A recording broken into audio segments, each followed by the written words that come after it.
A foolish consistency is the hobgoblin of little minds, adored by little statesmen and philosophers and divines. If a man does not keep pace with his companions, perhaps it is because he hears a different drummer. A different drummer. And now, coming to you from dead center on your dial, welcome to Risk Parity Radio, where we explore alternatives in asset allocations for the do-it-yourself investor. Broadcasting to you now from the comfort of his easy chair, here is your host, Frank Vasquez. Thank you, Mary, and welcome to Risk Parity Radio. If you have just stumbled in here, you will find that this podcast is kind of like a dive bar of personal finance and do-it-yourself investing. Expect the unexpected. It's a relatively small place. It's just me and Mary in here. And we only have a few mismatched bar stools and some easy chairs. We have no sponsors, we have no guests, and we have no expansion plans. I don't think I'd like another job. What we do have is a little free library of updated and unconflicted information for do-it-yourself investors. Now, who's up for a trip to the library tomorrow? So please enjoy our mostly cold beer served in cans and our coffee served in old chipped and cracked mugs, along with what our little free library has to offer.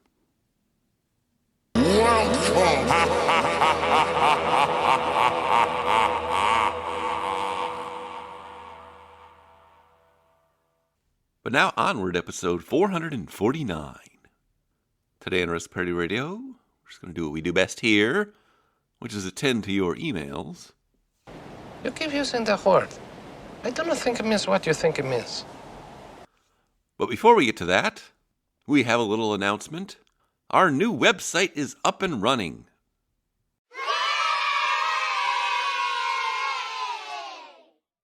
And no, there are still few kinks that we're working out, including updating it to the most recent information. But all that should be done by the end of this week, I would think. We have top men working on it right now. Who? Top men.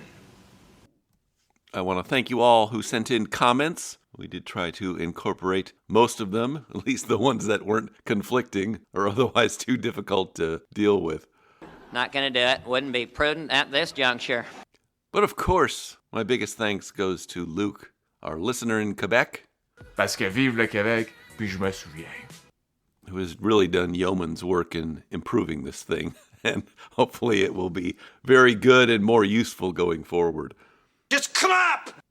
Luke's also working on uploading the remainder of the transcripts. Sacoche. Because we didn't have transcripts that were automatically generated until about episode 300 or something. And I had uploaded some of the earlier ones, but not all of them. It's not that I'm lazy. It's that I just don't care.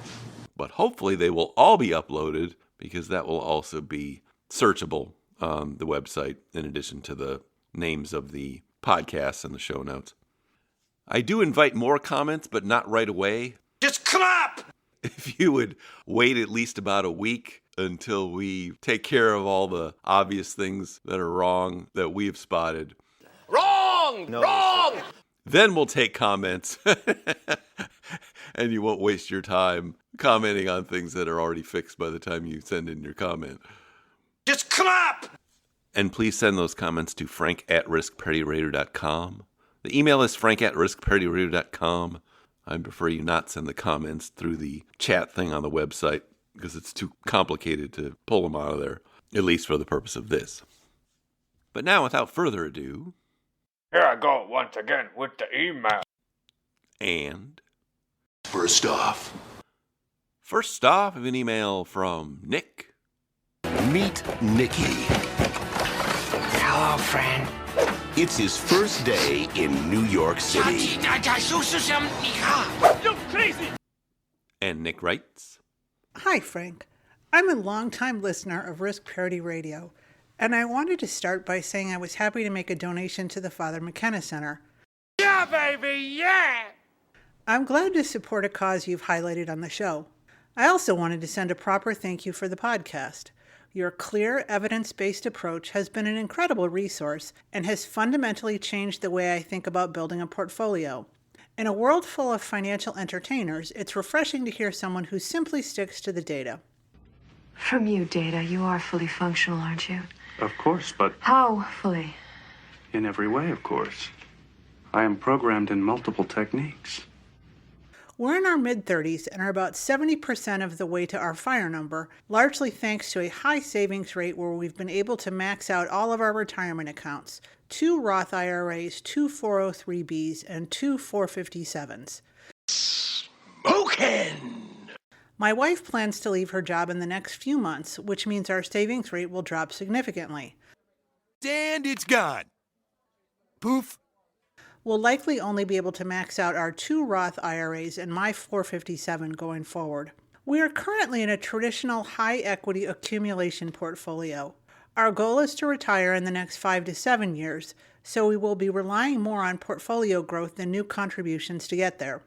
My question is about the timing of a transition.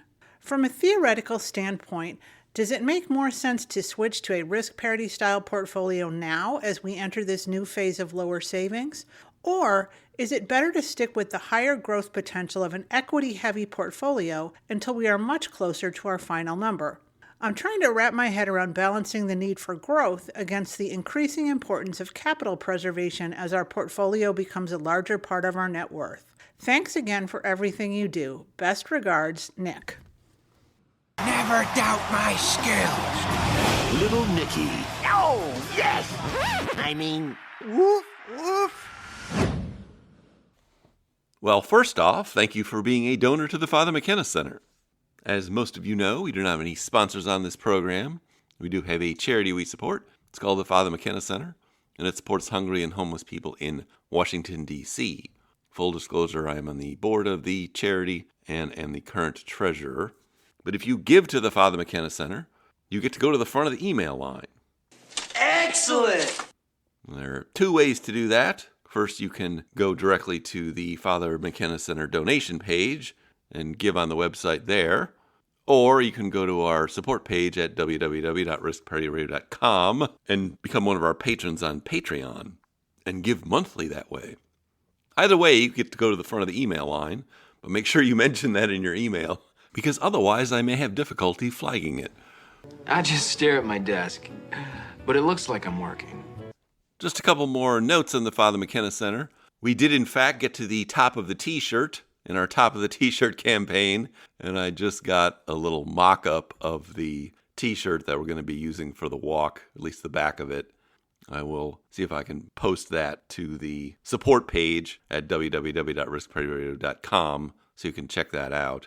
But if you did give to that campaign and you would like to get a T-shirt, please either register for the walk, go there at the Father McKenna website, or just send me an email and we'll figure it out.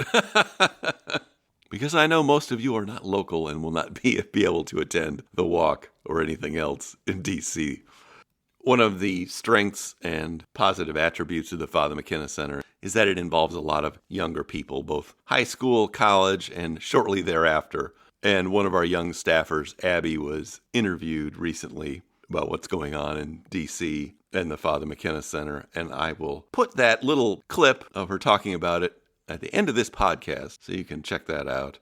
It appeared on EWTN last week. But she's a good representation of the types of people that we find volunteering and working there. And she gives a good short description of what we do. Now, getting to your email and your questions in particular, you do have an interesting situation here because you're not quite where I would usually say somebody would want to make their transition. Usually I would say when they get to 80% and a few years out, and you're at 70% and more than a couple of years out. So you're very close to where you would want to make a transition. But the other question is actually, how much are you going to be contributing to this pot of money out of your future resources? Because you want to kind of add that in. And if you knew that you were going to get up to 80% with those additional contributions, then you're probably right for transitioning. I just couldn't tell since you said that you were going to be reducing your contributions, because reducing your contributions suggests that you should wait a little bit longer. On the other hand, this may be kind of an academic discussion because chances are you're going to get there either way you go. And if you were more comfortable starting the transition now, you certainly could do that. It just might take you a little bit extra time. But on the other hand, you're more guaranteed to get there within, say, a 7-year time frame by making the transition now. You'd be more likely to get there in 4 or 5 years if you don't make the transition. And that's the trade-off. Depending upon how your assets are organized, it might make sense to do a partial transition at this point, at least to reduce the amount of equities. If you're like at 100% equities, you could go down to 80 or 90%. And that might be a compromise between the two positions. But 80% and 5 years or less are usually kind of the metrics I'm thinking about looking at for this. Because the other important factor is you want to do this when your current portfolio is at or near an all-time high. So you are essentially selling high out of the more aggressive portfolio, knowing that the portfolio you're moving towards will not grow as much, but will be a lot more stable. So hopefully that answers your question, or at least as good as I can answer it without seeing some actual numbers and things. You need somebody watching your back at all times. The other thing that caught my attention in your email was your reference to financial entertainers in the world of financial entertainers. You know, whenever I see an opportunity now, I charge it like a bull. Ned the Bull, that's me now. And you say it's refreshing to have somebody who simply sticks to the data. Ah, good. Data. At least you're functioning fully, Captain. Data. Intoxication is a human condition.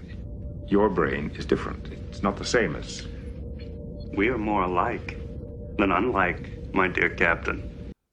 And I was kind of reflecting that it does seem that most of financial media is mostly about media. What do you want to buy? Hey everybody, Susie O here.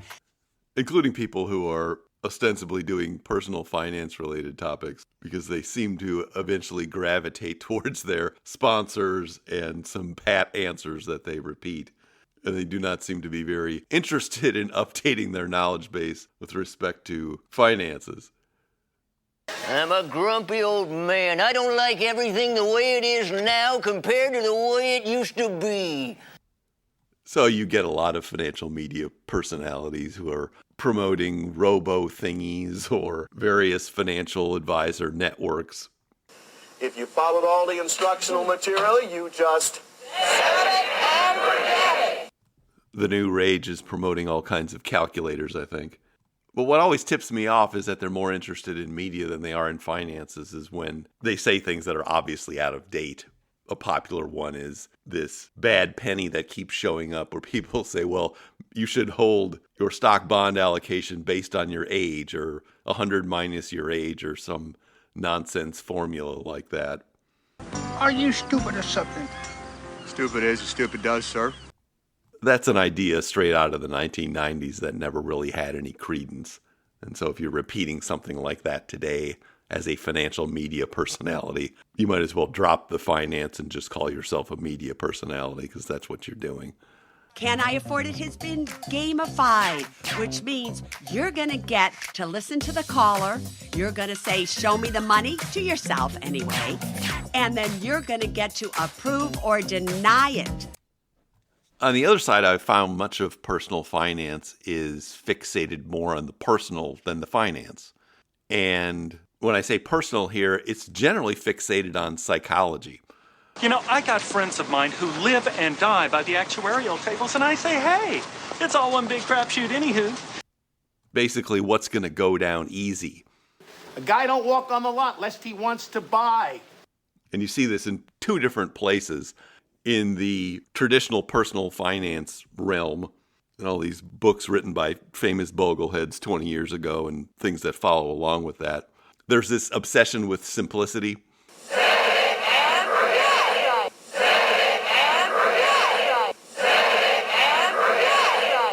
As if human beings are too stupid to do anything that's not the most simple thing you can possibly do. I'm not a smart man. And it's also obsessed with accumulation. And so there's an accumulation plan using low-cost funds, but that never ends because the solution for retirement is twofold. One, keep working for money and making as much money as you can as long as possible. And two, continue to underspend your resources by great amounts so that there's no chance that they'll ever go down, essentially. And you'll die with the most money possible. Am I right or am I right or am I right? Right. So there's kind of this psychology of fear to be overcome with simplicity and hoarding as the two solutions for that. It is such a terrible thing for a man to struggle to be something better than he is. Another idol has replaced me in your heart. A golden idol. It's singular. The world that can be so brutally cruel to the poor professes to condemn the pursuit of wealth in the same breath. You fear the world too much. With reason. And then when you go to the popular financial advisor world these days, it's all obsessed with time segmentation plans. Because only one thing counts in this life. Get them to sign on the line which is dotted. Bucket strategies, ladders, flower pots, all of this stuff that is recognized to be very psychologically attractive to the most numbers of people. Because people who are not involved in finances understand time segmentation and these bucket things better than they understand portfolio construction or other things like that. Fat, drunk, and stupid is no way to go through life, son. So it makes sense if you're selling services to a wide variety of the public that you would adopt those kinds of strategies. A, B, C. A always B, B, C closing. Not because they're the most efficient or the most effective, but simply because they're the easiest ones to sell and the easiest ones to explain. Always be closing. Always be closing. And it also has the added advantage of adding a level of unnecessary complexity to a plan. If you not only have a portfolio, but then you have all of these extraneous buckets of things that need to be managed. Because obviously you need to pay somebody to manage that, right? Bing! So now the popular thing to do has become to give your clients some kind of battery of psychological tests. So you can put them in one of these boxes and then hopefully sell them a complex plan involving buckets, ladders, and flower pots.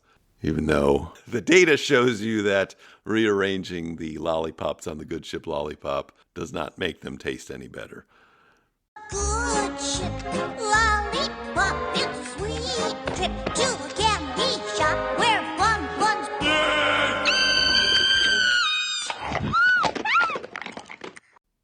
What's interesting to me is that this kind of pervades financial advisory services up to the very highest levels. There was an interesting interview of Bob Elliott on The Compound, which is Ben Carlson and Michael Batnick and Josh Brown from Ritholtz Wealth Management. And they were having a discussion about using gold as a diversifier in a retirement portfolio. And Bob Elliott was explaining to them, yes, it works just as well as bonds, but it probably makes sense to have both gold and bonds in a portfolio. And their response to him was very interesting because they did not dispute anything he had to say because there was no disputing it. It was based on good data that he's collected and a nice presentation that he's made. But their problem had everything to do with their practice management in that they said, we can't explain that to our clients. It's too hard for us to explain that to our clients. They have an expectation that we're going to be doing this stock and bond and time segmentation management type stuff. And if we veer from that expectation, or essentially what we've been telling them all these years, they might leave. You can leave. And so that was their justification for not expanding their diversification of their client portfolios. Not because it wasn't the right thing to do. They knew it was the right thing to do, and they couldn't dispute it. But it was easier for them in terms of managing their practice, making money, retaining clients, not to do something. Bing again! There's an interesting quote from Upton Sinclair. It's difficult to get a person to understand something when their salary depends on them not understanding it. That is the straight stuff, O Funkmaster. And I think that applies a lot to what financial advisors do these days, at least what's popular in that area. My straw reaches across enters the room and starts to drink your milkshake, I drink your milkshake. I drink it up! Fortunately, as do-it-yourself investors, we can focus on the data. My chemical nutrients are like your blood. If you prick me, do I not leak? And not worry about the psychology as much, or only deal with the psychology after we've done the finance. And that's what I like to say when anybody says personal finance is personal. I said, no, it's finance first. Finance is the noun. So you better get all that straightened out, and then you can modify it and dress it up with buckets, ladders, and flower pots, or whatever else you want to do to make yourself happy, or just not spend money if that's your personal fear coming through. Okay, Dad, back here. What's with you anyway? I can't help it. I'm a greedy slob. It's my hobby. Save me! But ultimately, your financial behaviors should match your financial goals. So if you do want to spend more money in retirement, you need to construct a portfolio that lets you do that. That's the fact, Jack! That's the fact, Jack! Now, I'm pretty sure I'm in the minority of people when I say things like that, but that's why we have little places like this, isn't it? You wanna go where everybody knows your name.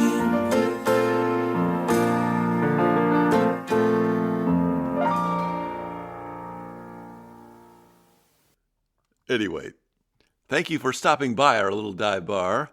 Thank you for your donation, and thank you for your email. Behold your new Satan! What's that? What's with the ball?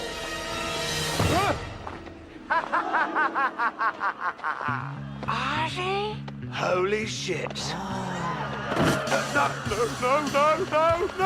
You can do it, Ozzy! Fight his freaking head off! No! Hey, Nikki, cover Winkler in bees. You can do it. Sorry, Henry. Second off, we have an email from I Have No Name. I have no name. Well, that right there may be the reason you've had difficulty finding gainful employment. And I have no name rights. Recent new listener. Listening to your new stuff and going back to the old stuff too. Had to stop myself from sending you any more questions because you're answering them all. Most impressive, in the style of the Emperor, is how well your comments from 5 years ago have aged. Your greatness in this... I can't even read this.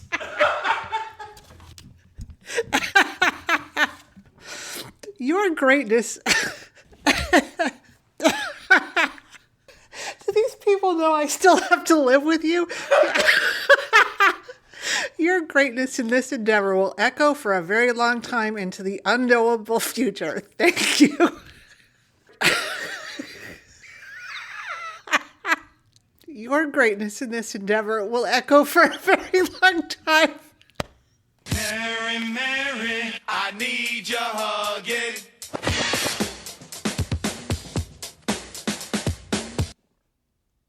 Well, thank you for your compliments. You do not need people fawning over you like that. Maybe I am using the dark side around here. Huh? What do you mean they blew up the Death Star? Who's they? What the hell is an aluminum falcon?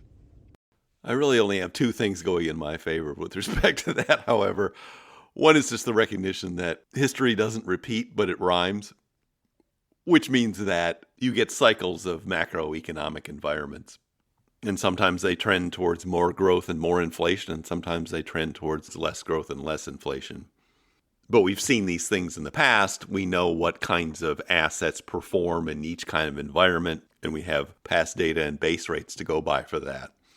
So we have a good general idea as to what all the possibilities are. We just don't know what's going to happen next.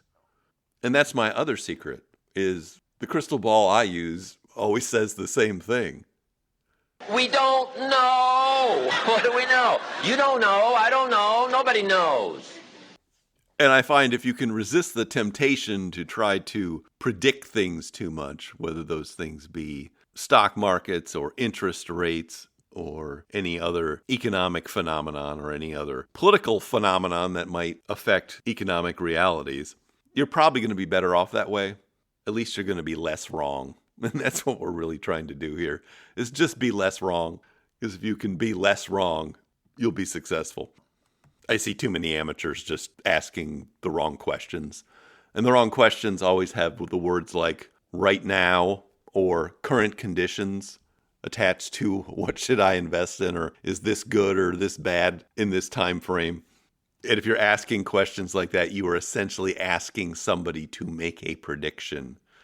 My name's Sonia. I'm going to be showing you the crystal ball and how to use it, or how I use it. Or in more cases than not, confirm a prediction that you've already made yourself. Either way, it's not a good approach to finances long term. Forget about it. And if you can just tell yourself that's your base time frame to be thinking about or looking at as a decade, and not a day, a month, a year, or even a couple of years, you're going to be a lot better off in terms of how you approach finances, because you're not going to be jumping in and out of this or that. And you're also going to recognize that over time, rebalancing actually works, due to the phenomenon known as Shannon's Demon, which I will link to again in the show notes. Anyway, I'm glad you're enjoying the show, and I'm glad it's useful to you. And thank you for your email. Well, ain't this place a geographical oddity? 2 weeks from everywhere. Last off, we have an email from Nathan. Hot dogs here. Hot dogs. Get your hot dogs. Hot dogs. And Nathan writes, Hi, Frank. First off, happy Father's Day. Longtime listener here and fellow number file. So firstly, thank you so much for the invaluable content you provide to the DIY investor community. Second off, my wife and I are on the FIRE bandwagon, on track to reach our target within the next couple of years. Earlier this year, we decided to start a blog and Instagram page documenting what we've learned, hopefully inspiring others to live a more financially responsible life and opening their eyes to the possibilities that exist within the various flavors of FI. Last off, someone recently reached out to us asking about financial advice. As neither of us have any certifications, both engineers, I believe that, at most, we would be able to provide financial coaching. We've told the inquiring individual that we'd have to talk to a lawyer first.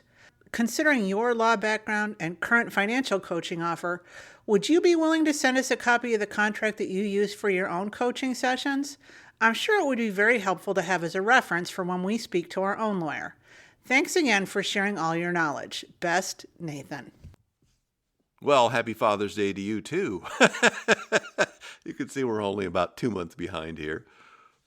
As I was reading your email, I thought to myself, yeah, I resemble that remark. Especially when you start talking about number file. For those of you who don't know what that is, it's a YouTube channel run by some English mathematicians where they frequently write out complex equations on butcher paper and talk about some very esoteric things. But if you like the maths, you'll like that channel. Now this coaching stuff. I'm afraid I'm going to have to turn you down in terms of sending you a copy of my retention letter.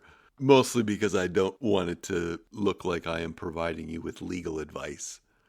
But I will tell you how to do this. I'd rather teach you to fish than give you a fish.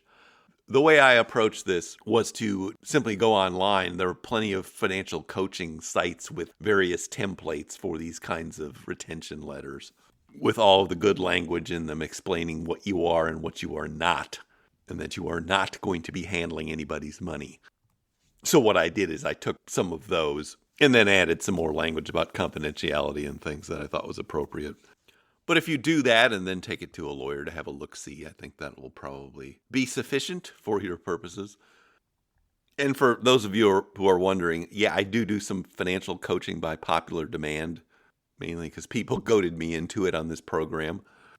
I don't advertise it because I don't want another job. Looks like you've been missing a lot of work lately. I wouldn't say I've been missing it, Bob.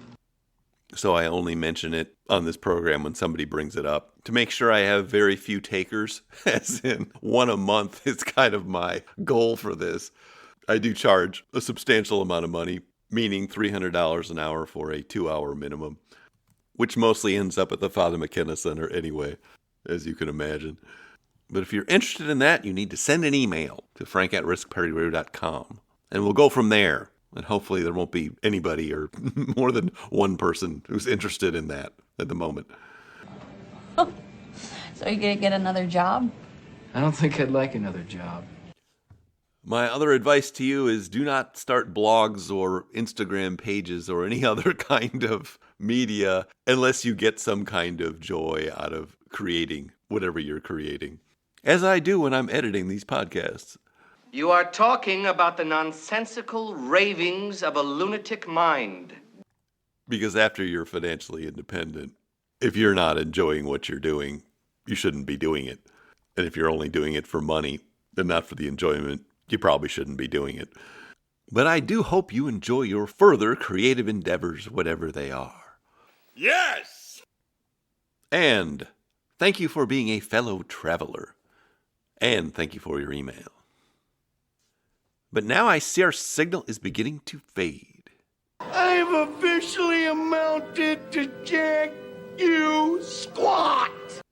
If you have comments or questions for me, please send them to frank@riskpartyradio.com.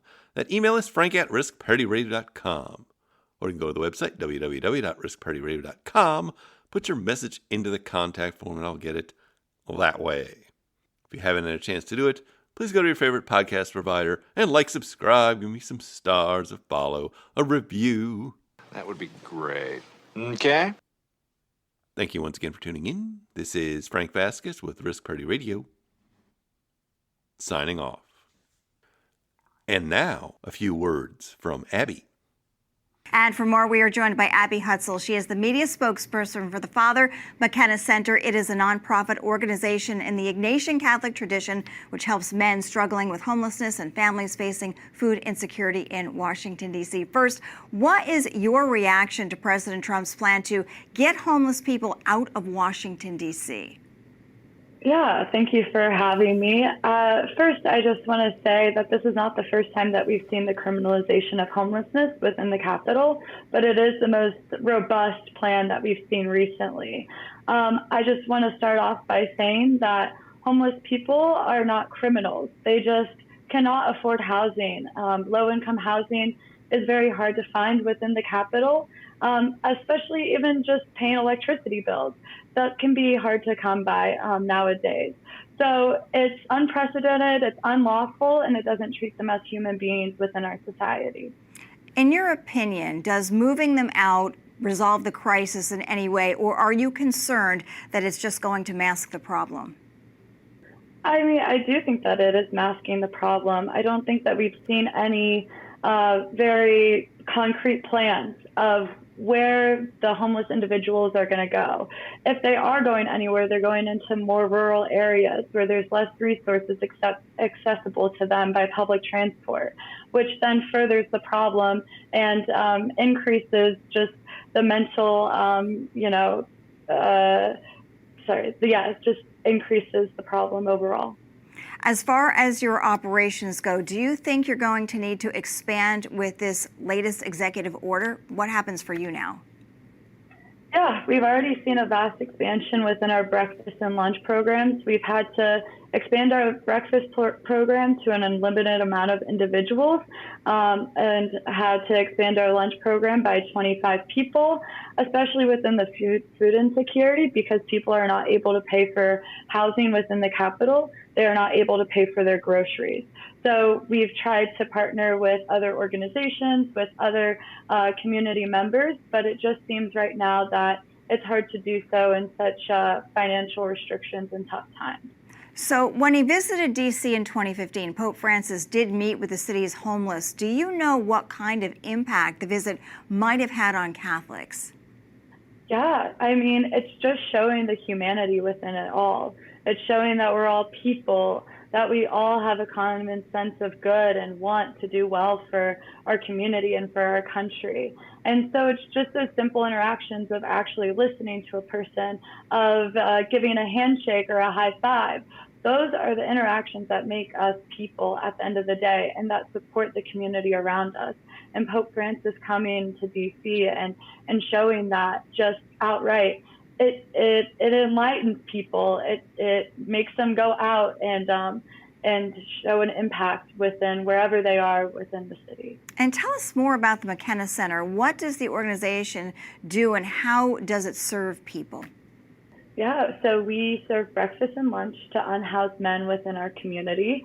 Again, unlimited amount of breakfast and 75 men for lunch. And then we also provide services that enhance the dignity of individuals, such as, laundry services, showers, giving out clothing for the clothing closet. That's been a huge spike, in this hot weather. And then we also give out food, such as fresh produce, eggs, meat, those things, and we let those individuals pick it up themselves to enhance their own confidence and dignity when going through tough situations.